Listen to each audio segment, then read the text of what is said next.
Hey everyone, it's CurlyHairedHero and welcome back to Season 3 of Prince of Tennis 2005 Crystal Drive. Last time we actually managed to unlock Tezuka Kunimitsu, but we're not going to really use him this time. We're actually going to go into a doubles match. We're going to be using Murai Bunta, and his partner is actually going to be Kikimoto Eiji here, who I've actually managed to feed up in the Smith shop, so his AI level is actually not half bad.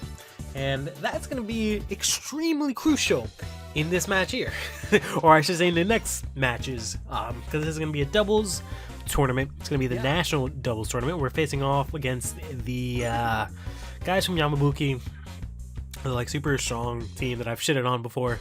The problem with this is it's a 5-set match. So have you ever seen by the video length, this is going to be a very long and arduous journey. If you don't know what I mean by 5 sets, it means I have to win. The way tennis is broken up is that, you know, there's points. That's the lowest sort of barrier. There's points that you win from, you know, hitting the ball, either your opponent misses or making it so that they can't hit. So they can't hit the ball. So there's that. There's also, once you get enough games, there's also once you get enough points, there's also games. So you get a game, which is sort of the higher up in the hierarchy, right? From there, once you have enough games, you have sets. So that's another step in the hierarchy. And then after sets, you have the match, which is the entire thing. So typically how it works is that you'll play 10 games, or you'll play best of 10, I should say.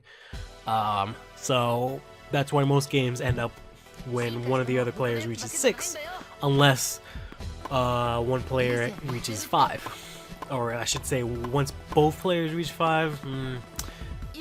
Tennis has always been really weird and complicated, because usually typically games are, you know, 6-1, 6-2, 6-3, 6-4. That's how games can end.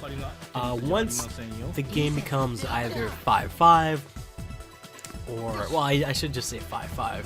Once the game becomes 5-5, there's a small rule for whatever reason that instead of just continuing playing or just doing a tiebreak from there, you actually play 2 games, and then if you manage to win those 2 games in a row, you win that set. If it's 1-1, why is my fucking, shut up, Discover, I get it, don't shut up. If it's 1-1, so your opponent wins a game and you win a game, then you go into the tiebreak. And obviously, if it's, you know, you lose those 2 games, your opponent wins, because he or she will have 5-7, or 5 or 7 to your 5, I should say. Right. So that's how that works.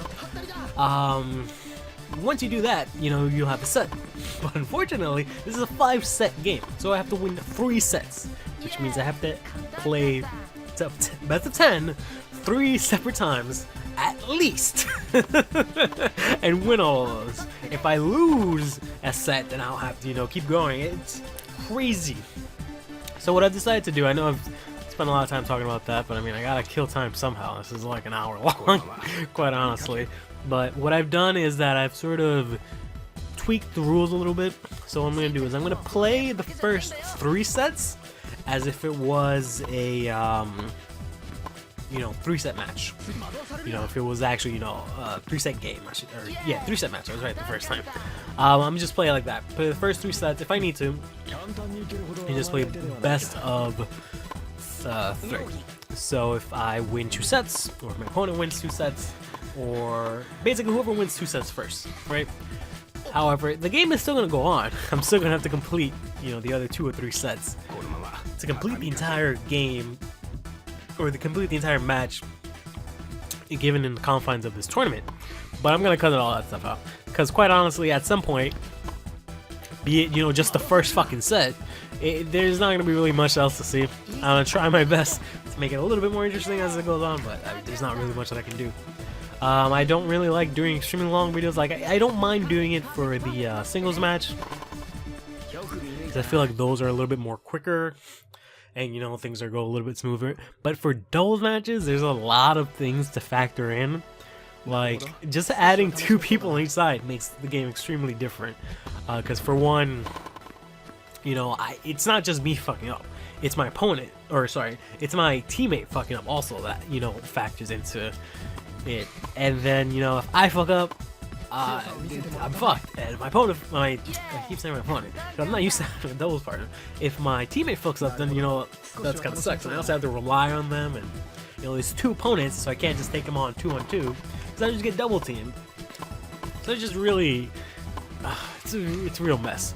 The one thing that really annoys me about this is that in actual tennis, in most tournaments at the very least, like at the very least for like the Grand Slams, they don't have 5-set double matches, which is really stupid. They have 3-set double matches, which I think makes a lot more sense.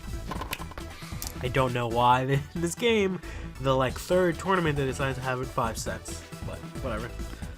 Yeah, let's go down to the character breakdown. So I'm using Mirai Bunta.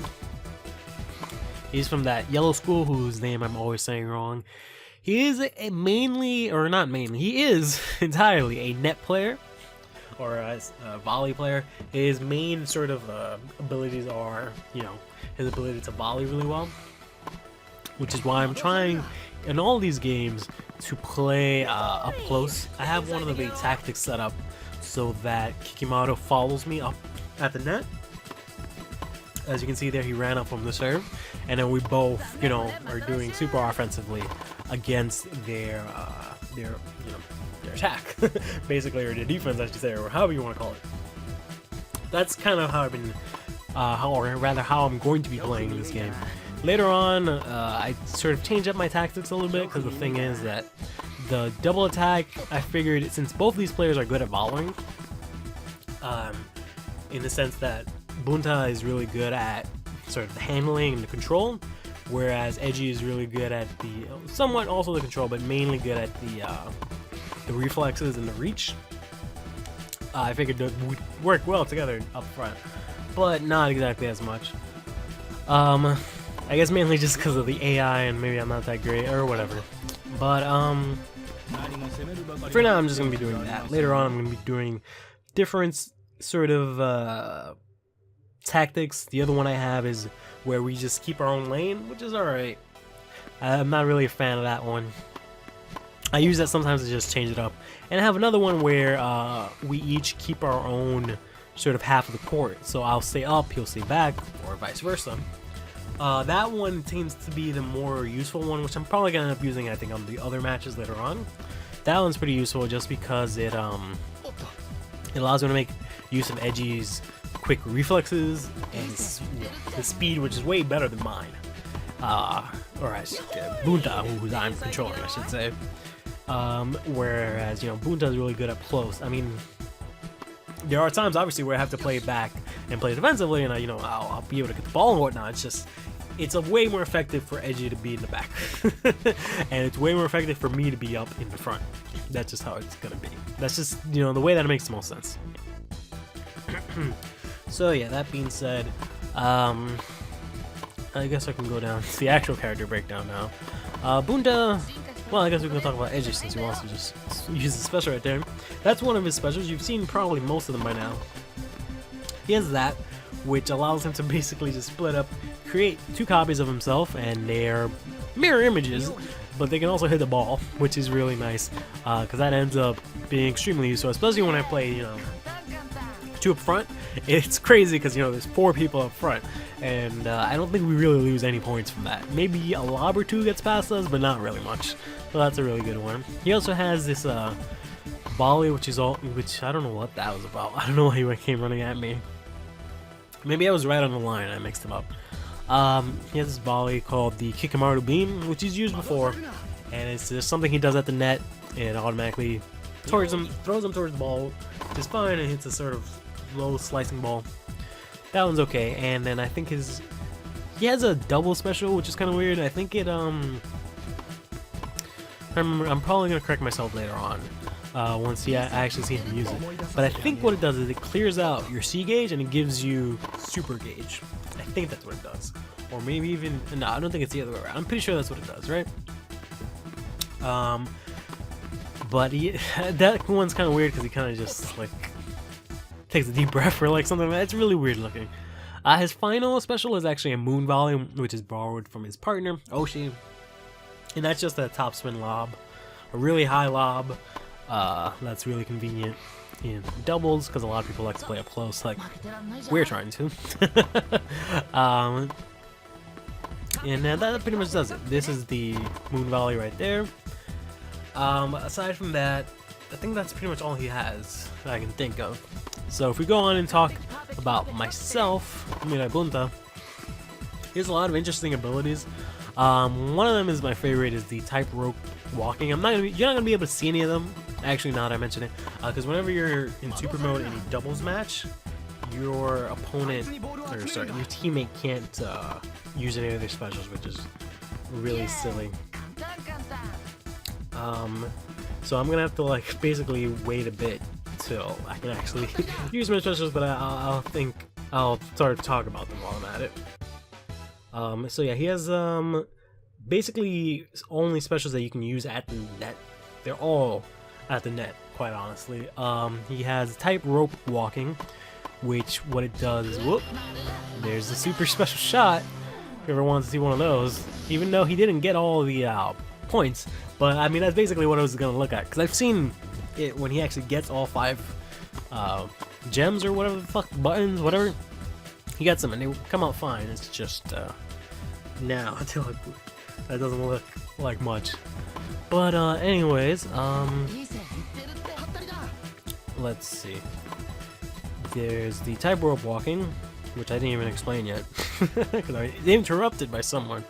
What he does is that he will cut the ball and it'll actually just roll on net. It'll roll on top of the net. So the top of the net, it'll roll and it'll fall down. Aside from looking really cool, it's actually one of my more favorite specials, which is why I've said millions of times that this is one of my favorite characters, because I really like that move. Aside from the fact that it looks really cool, it's extremely hard to hit, because one of the things about that is in tennis, if you hit the net with your racket, you lose the point, which is a really weird rule, but that's just how it is. So once that happens, if someone were to do type rope walking, it's really difficult to actually, hit the ball and not hit the net. Yeah, once it rolls, it just falls down and drops on the ground. So it's a really cool move. And now on top of that, here's another really cool move, which is in sort of a similar vein, where it's a volley, and what he'll do is he'll hit the ball and it'll hit the post, which is the metal that's holding up the net. He'll hit it at the post at the top, so it'll bounce from the top of the post and then into the court, which is ridiculous, because putting aside the fact that hitting the net, the first one where you have to be careful of not hitting the net, because it's so close to the point where it's on the fucking net, you gotta be careful of that. Then there's also the fact that he'll hit it in a completely off direction, the post, which is basically out at that point. If it lands anywhere on the court, anywhere in that direction, that's out. But then it'll hit it and it'll go like 90 degrees in the other direction, which in hindsight, once you know that it works like that, fine, you can counter it, but at first glance, it's like, what the fuck just happened? So he has that. He also has a smash, a smash counter that works in the same vein as the metal ball shot. When your opponent smashes it, he'll actually, cut the ball so it'll bounce off both posts and then land in the court. I guess it hits both just so it can sort of lose a tower or whatever sort of logic you want to put into that. It also has like a rainbow effect for whatever reason, but that's no here nor there. His other thing is sort of his gum. You see him, you can't see it now because he has his back turned, but whenever I'm facing the other side of the court, he's always chewing gum as his idle animation. That's kind of his thing, that he chews gum, which is really weird. But what it can do in this game is that you can use it to completely wipe out your opponent's super gauge, which I do a lot. As soon as I see my opponent's super gauge goes up. I know I've taken out the super gauge, or the gauges in general, just because it looks a lot more better this way, I believe. But just bear in mind that whenever I use the that taunt special, it means that they had some decent gauge, and I just got rid of that shit. Just because it's kind of annoying how hard it is for even just me, you know, a human player, to sort of defend against their specials.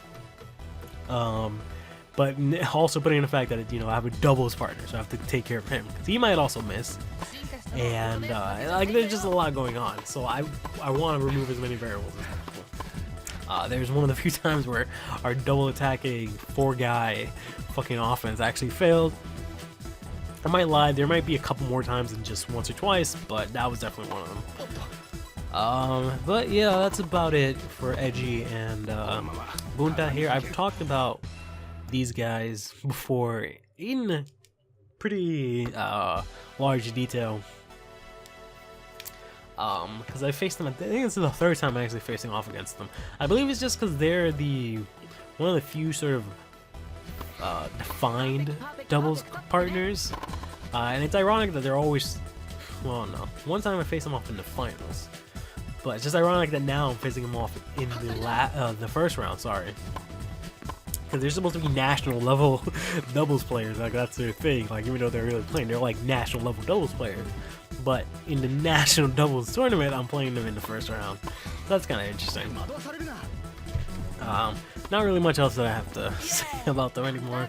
I've given them enough of a breakdown.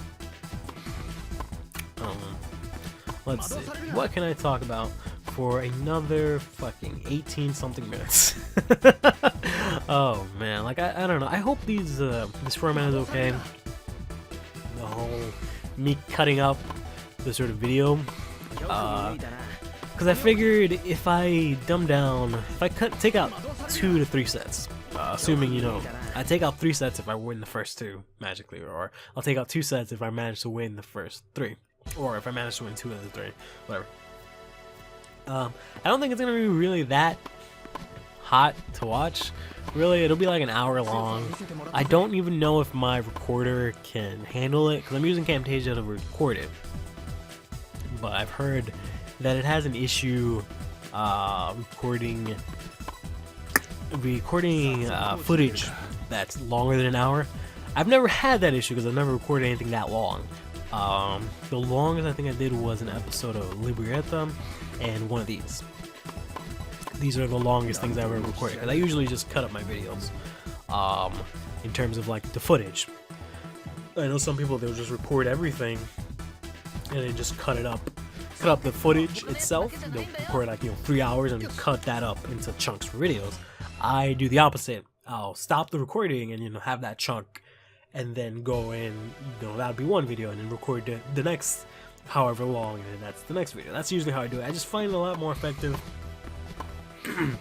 especially in terms of like I don't know, just a lot more. Maybe it's just more effective for me just because I sort of sit and I record like one video and go do something else, or I record something else. I don't usually sit and record the long span of one game or one thing. I usually record multiple things in short bursts, or just, you know, a single thing, like 1 or 2, and then just leave it at that. I don't know. But that's just me. What was I saying? Yeah, I just hope this format is alright. I don't think I'm gonna have to do that later on, because I've spoiler alert, at this point I've completed the next 2 tournaments for this entire season. In the next season there's 2 more tournaments, or sorry, in this season there's 2 more tournaments left, I should say, that I haven't done yet. I don't think any of those are 5 sets. Oh wait, no, actually I lied. I have sneak a peek at those. None of those are 5 sets. So it's just, for whatever reason, this one here is 5 sets, and the what was it called? I forgot what it was called. The tournament that we did to get Sengoku. I forgot what the name of that tournament was. But that thing, I don't know why that was 5 sets, quite honestly.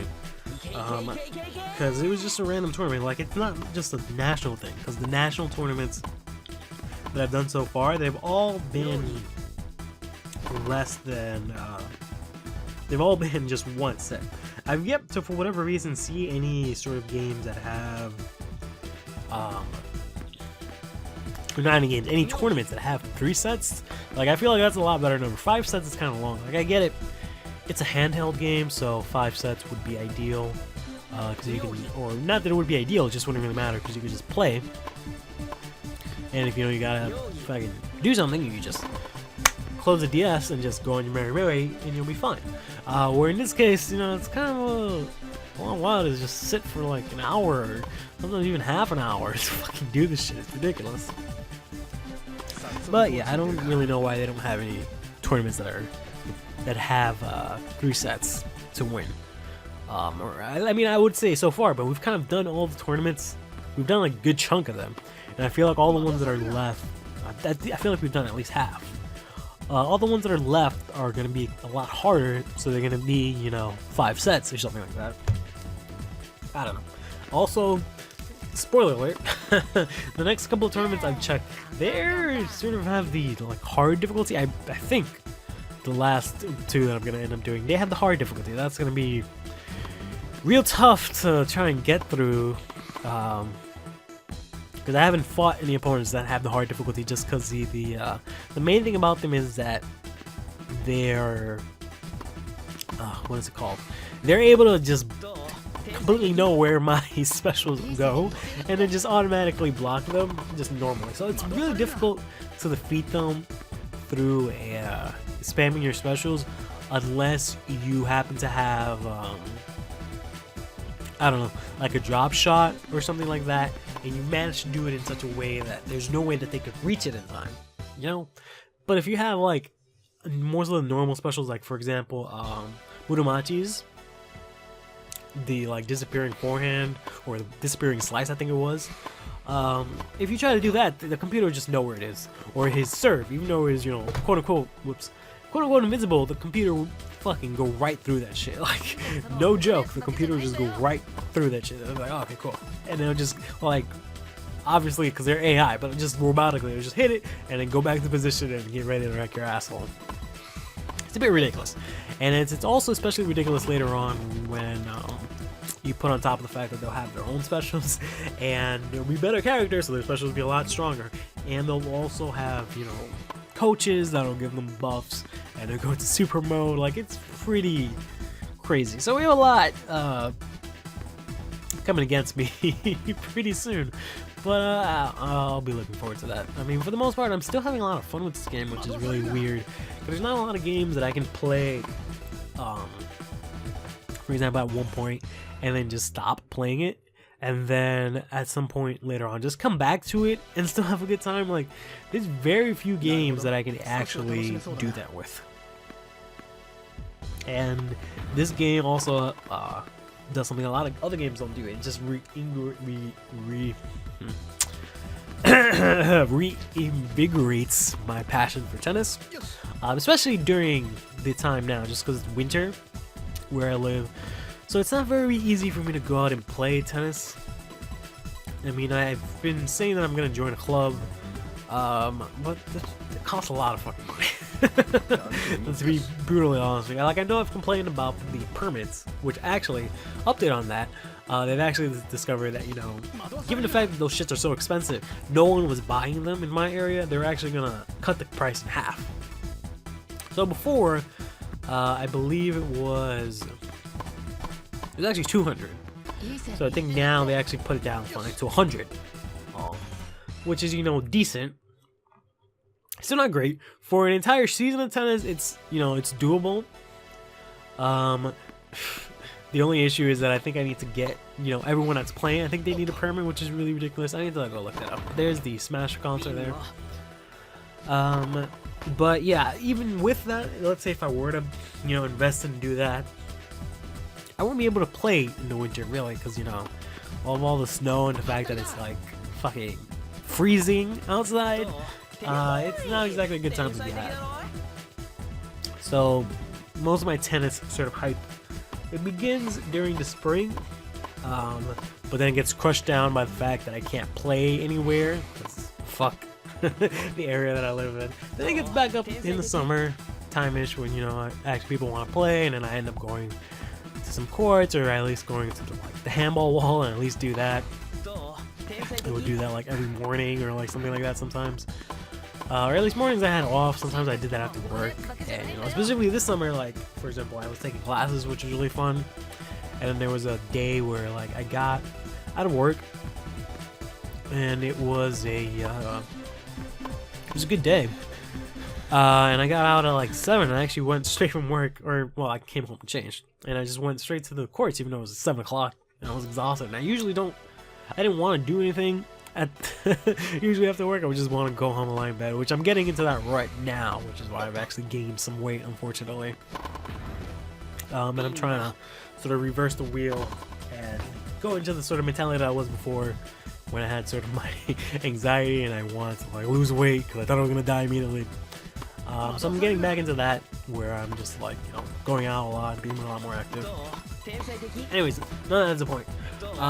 So yeah, during summer I'll be playing a lot, and then fall comes, and that's when the US Open starts up. So then I'll be, you know, super hyped up on that, and I want to play some tennis, get a little bit in before the code starts setting in, and then once it's October, it's done. I got nothing.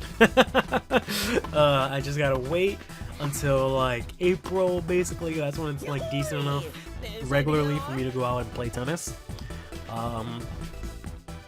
So you know, that's a good like 5 months where I just can't play tennis, or I just don't even give a shit about tennis. I forget I even like tennis, even though, you know, there's the Australian Open.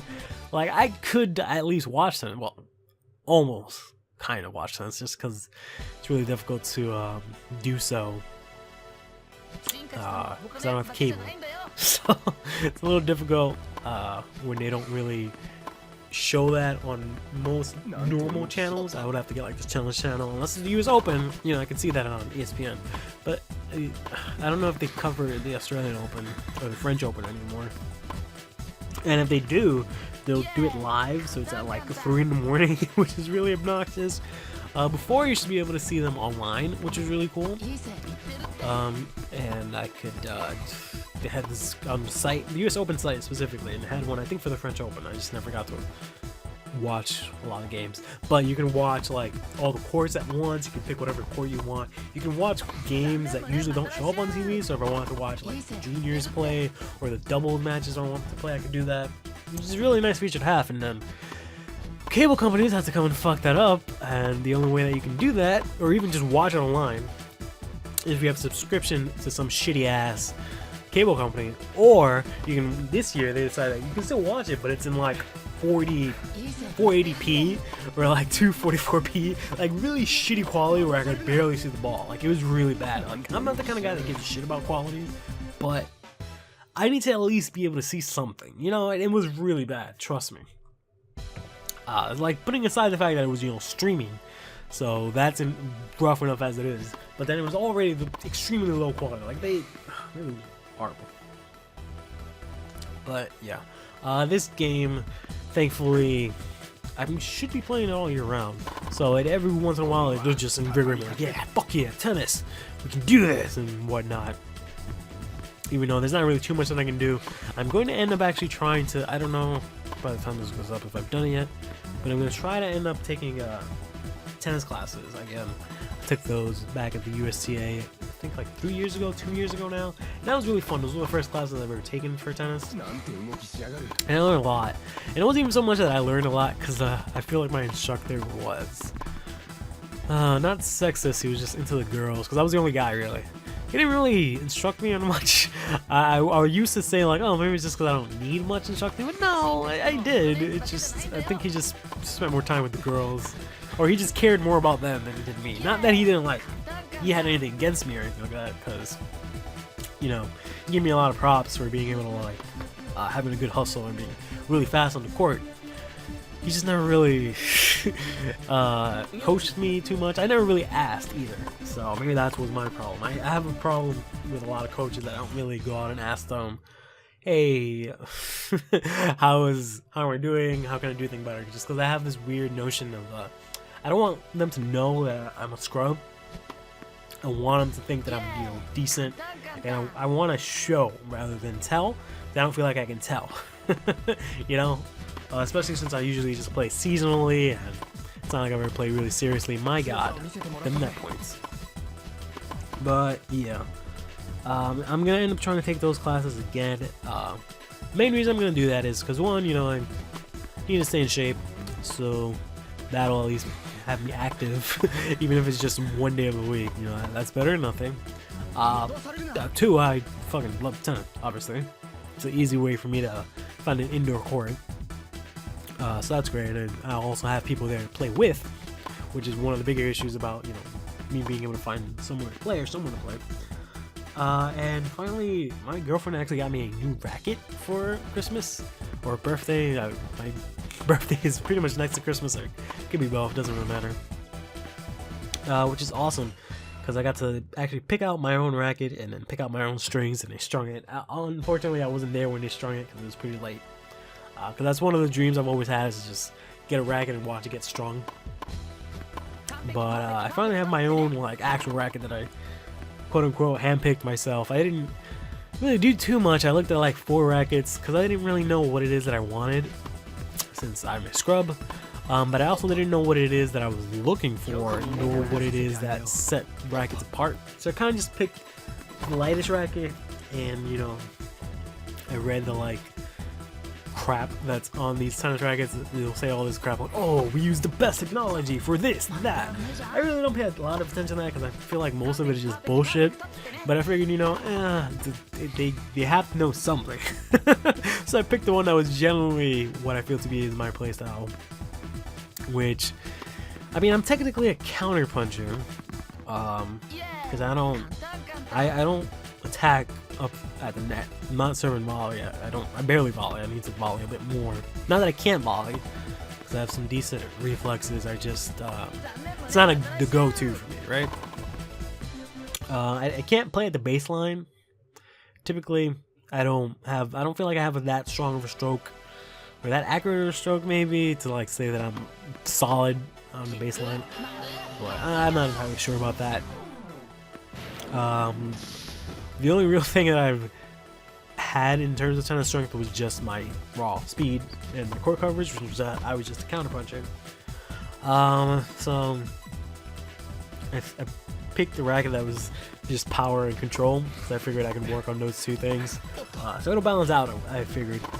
I was gonna pick another racket before that. That was for an all-court player, which is primarily what I would be. Because if I'm going from a counter puncher and I'm developing from there, then I would just be an all-court player, really. Because all around there and counter punch are basically the same thing. The only difference is that one is defensive. That's the main difference. While an all-around there is just, you know, all around. But a counter puncher is just mainly defensive. You just wear your opponent down, return as many balls as possible. Maybe try to get in a couple of shots if you can, but that's not your main goal. And I developed this sort of style just because I had the fast court movement, but also because I wasn't confident in my swings at all. So I would just do a lot of back and forth, hoping that it would at least get in the net, or get over the net, get into the court, and then from there, hope for the best. So that's why I'm mainly a counter puncher. But now that I've sort of taken some more classes and gotten a lot more experience, I feel like I can probably have a more defined style. I just haven't really played any actual games, which is, once again, as I've complained before, I don't really have a lot of experience, which is what I really need to work on if I ever want to be taken seriously.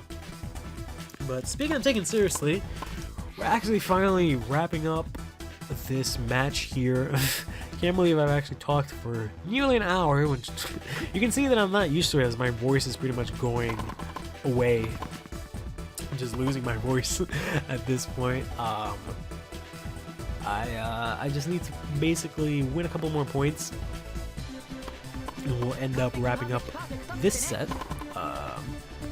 Oh, really? Ah, balls. I thought we had 5-4. Ah, shit. Never mind. We actually have to win a couple more games. We have to win 2 more games, which isn't the worst.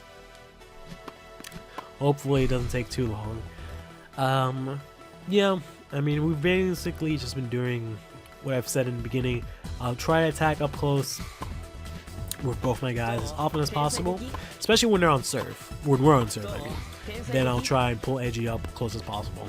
Whenever I'm on serve, I'll do the other tactic, which has Edgy in the back, so I'll run up and have Edgy stay somewhere in the middle. Or not in the middle, stay somewhere in the back. So basically we'll just switch positions. So no matter which one we're doing on serve, we're running and switching positions, basically no matter what. Aside from that, when they're on serve, I've kind of just been going back and forth. I think I've been mainly just playing the double attacking strategy, because that's my best offensive option for the most part. Other than that, the me in front, Edgy back is my sort of defensive option, or not so much defense. I mean, it's my defensive option, but it's mainly also my my neutral option, I guess. If I want to get points,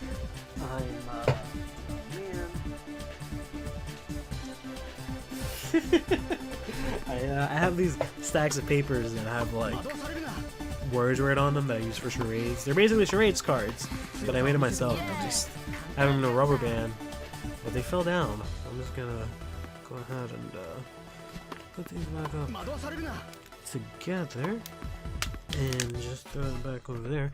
Anyways, the Edgy back, me in front option is just my neutral option. The tactic where we play both up close is just my offensive option when I really need to finish the point, or I really want to finish the game, to be more accurate. Whereas the other tactic is kind of just whatever, because that's just pretty much the most effective tactic I have. Because up close doesn't necessarily work too well. I said that when there's 4 of us, it works pretty much flawlessly. When it's just me and Edgy and not him and his 2 clones, not the greatest, just because I can't move too fast. So backing up isn't that great of an option to chase the law. And there's a shot behind Edgy, given the way the tactic works, I don't think he chases after it at all. I think he just lets it go over him. And I think he gets binded to the top row by the net, because that's where I am. So he's just, you know, stuck there no matter what, which kind of sucks. I think he does maybe run after it sometimes, I'm not entirely sure. But yeah, he tends to let globs just go through him. He's nowhere near as bad, obviously, as, you know, all my other doubles partners.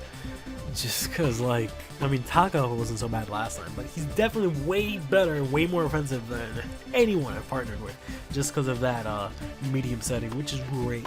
Because, my god, to go through 5 sets and not be able to do that would have been horrible. But yeah, that's going to do it. I went ahead and cut, as you can see, because we won that other set, and then that puts us 2 sets, which technically we won. As you can see here, they actually managed to win a set, which was really annoying, but it managed to come back anyways. We used a hell of a lot of specials. They actually used 131, so we actually ended up using a lot less, magically. But that was overall a pretty fun game. Not really much else to say. That was just long as hell, and we got 3 more of those to come, so sit tight. Otherwise, stay fresh.